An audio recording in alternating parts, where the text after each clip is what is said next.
Good morning! It's day 14. Happy Monday!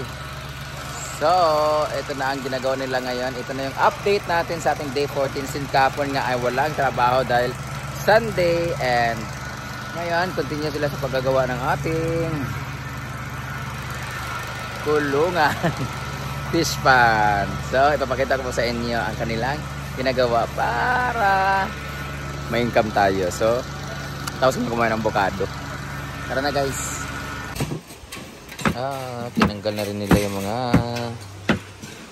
kahoy na nakabulagay dyan. So mas lumuwag siya.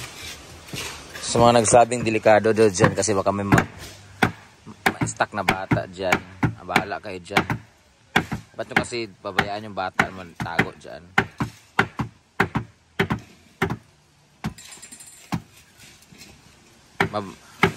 Maluwag naman siya, tsaka mababaw lang yung ano.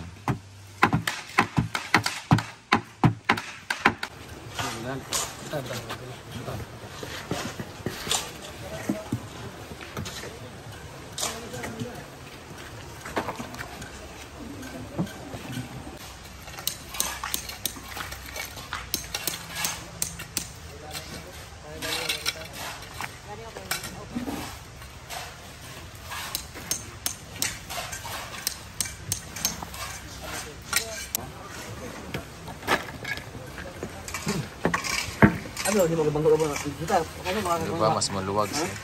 Ano magabanggo? Oo, ah. Ano? Ano sino?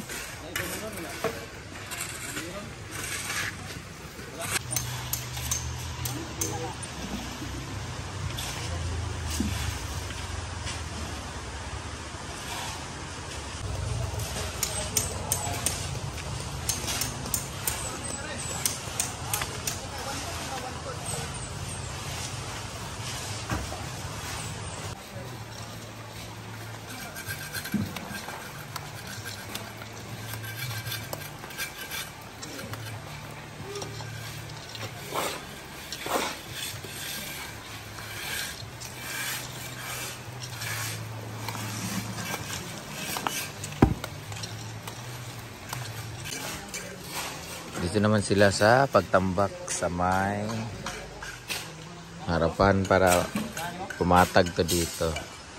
Parang gagawin kasi natin siya, patagin to dito, tapos medyo lagyan ng yung tapakan na parang pathway. Yung semento, yung ganganan. Tapos kabila. Kasi dito malalim na banda dito. Lumalalim siya kumpara doon, pa-slope siya. Tapos nabubutas dahil nagla-landslide siya banda doon. Patag na yung dito. Ready na siya for flooring. Ayun na si Kulitang, mag-aano na siya, exercise. Ito naman sila sa finishing sa kabila na area.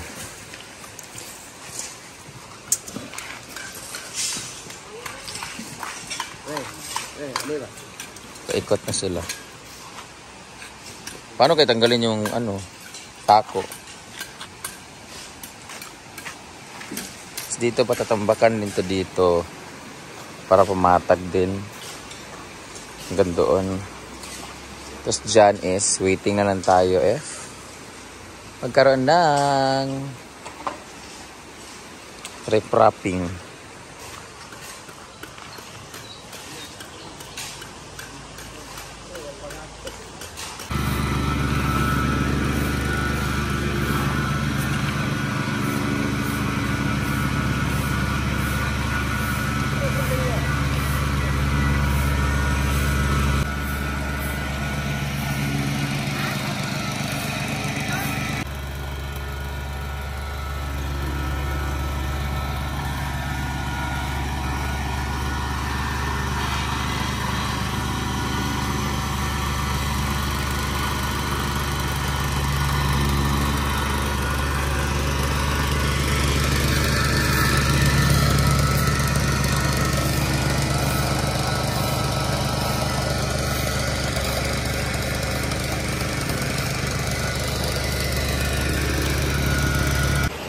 So, pupunta muna kami ngayon doon kay Ma'am Shiji sa kaniyang store, Yahe.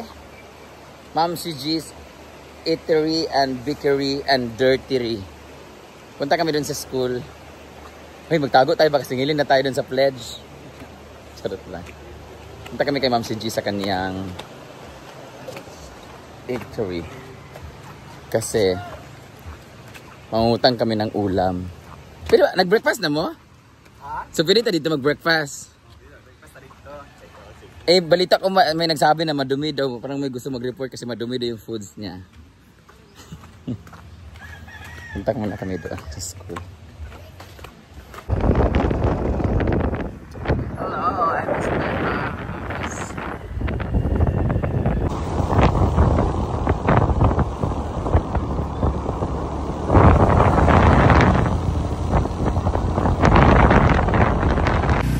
So we're here. La, na-miss ko tuloy.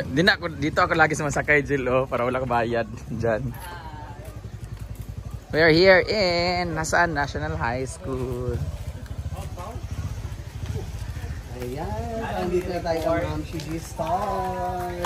Hello! Good morning. Pwede mag-breakfast dire? Ay, totoo nga, sinabi nila na madumi daw yung mga foods dito. Nilalangaw. Uy, may taron kami. Papadala ko doon para sa Asa, patingin, luto na. Kikiam to. Dito lang yung breakfast down. Sige, may ka-recommend. Bulalo. Akala ko malibre to. Hindi, meron yung kay Rhea. Ito kasi yung sa kaibigan ni... Ano ba to dito? Consignment? Oo. Pala. Hindi ah. Abe, patingin. Ay, bakit walang laman? Bakit walang display lang pala yan? Hindi ba yung flavor ba? Ha? Ano ba yan? Ano ba naman yan? Mga fake pala dito. May manggare, may uyap. May mangga din. Parang yung, ito yung, May avocado rin ako doon. Baka pwede magbenta dito. ito ba yung taga? Yung binili namin. Yung binili niya. Ano order? Magkano dito? Ay, parang masarap to. Ano to? Adobong chubby. Mga guwapa, may lang trabante. Kuya, yung aircon pakibukas. Ha? Gaga, wala ka kayong bintana dito. Nakakonek kami kay Jana. Dito pala yung ano nila. Ano ka na dyan? Dito pala yung karinderya nila. Pwede na ba ako maningil dito? 2 pesos ang per chair. Hindi ka man lang nag-rent ng upuan ko? Dapat may rent dito 2 pesos per day.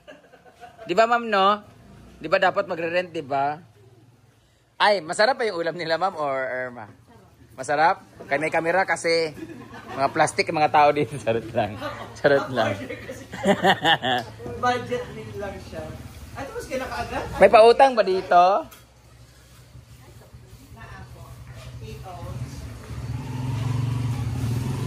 Kakain kami. Huwag ka na magkaon tadi. Deduct na lang siguro. Deduct sa materyales. Deduction sa materyales, ha? Hi, ma'am. Good morning. Ayaw na mo pangaon, dere. Mainit ba yung sabaw ninyo? Bilang part of the sanitary inspection, we need to check all their premises. Premises! Meron pala dito silang short order na pansit.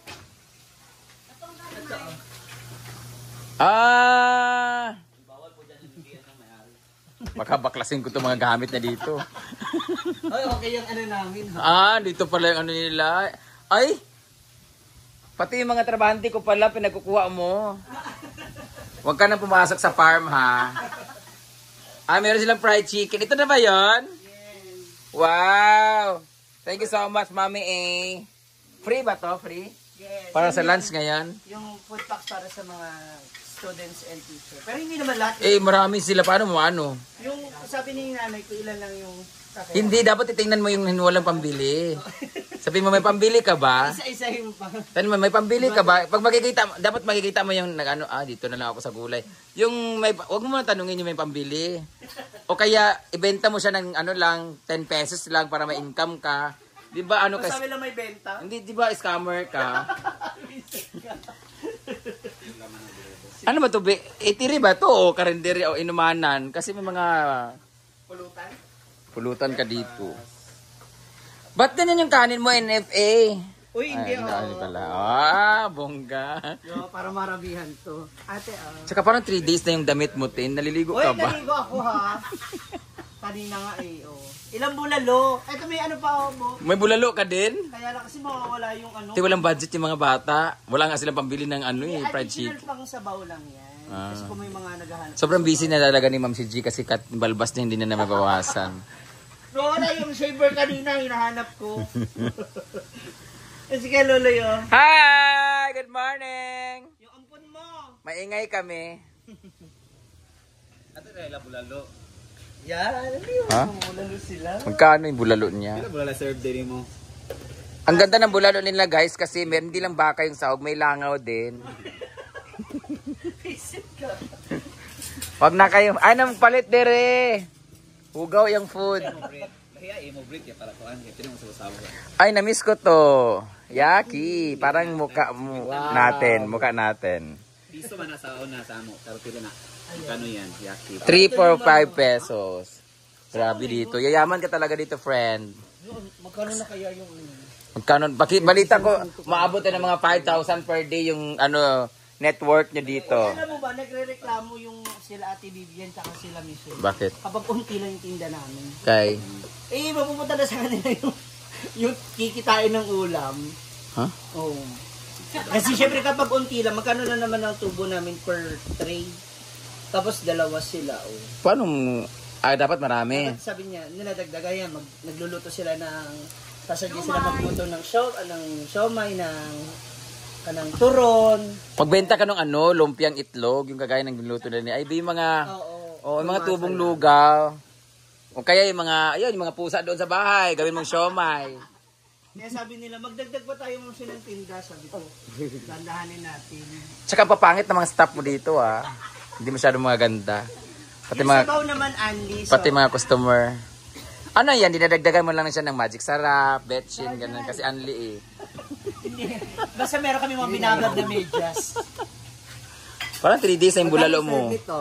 Balita ko yung mga buto doon ng bulalo, pinifreeze mo lang. Tapos, No, actually yung ibang stock sa rep. Yung hindi na uubos. Hindi na mo na uubos. Parang ito yung gata namin kagabi. Oy, kanina to. Masarap yung atay ni Chucha. Ang atay, magkano? Vlogger naman sila. 30. 30 isa. Ano? Pwede yung bato lang, ay yung puso. Ganito lang pala yung serving. Ano to, 45 na to? 50 yan. 50 pesos? Mahal na yung karni. Huwag kang magbenta. 15 na to. 3. Nasa 15 lang to dati. Mga estudyante bibili ba niya? Ang mahal pala. Kaya nga. May umorder din ng half lang. Paano yung half na 3 piraso na lang yan? Ang style namin ng college kasi, wow, nag-college. Bibili kami ng tapos sabaw sa akin, alam mo, 5 sa akin. Sa kanya, mura lang pala dati. Pila, magkano na to? 30. 30 na yan? Grabe, no? Magsusupply na ako sa'yo ng mga atay, tsaka karne. Ate, pagkalipad mo. Extra soap. Anong soap? Anong soap? Ganito na pala bintahan dito, no? Dati, 3 pesos lang, may ginataang gulay ka na eh. Bukas may bilo-bilo kami, so magdala rin ako ng doon. Kakain na kami, guys. Ba't may pack lunch? Yan nga yun, yan ilalagay. Dapat di ka na nag-ano niyan. Yung chicken, yung... Paano mo malalaman na mamigay ka ngayon? Mamaya sila lunch. Gusto ko yung fresh sili, wag yung chili garlic. Dapat ganito tayo sa bahay, meron tayo dapat takalan. Tayo ito lang tayo. Dapat nga ganyan lang yung plato eh. Rice. Ay, Ayan yan na. Kinuha na yung kaldero. Ay, yung stand oh!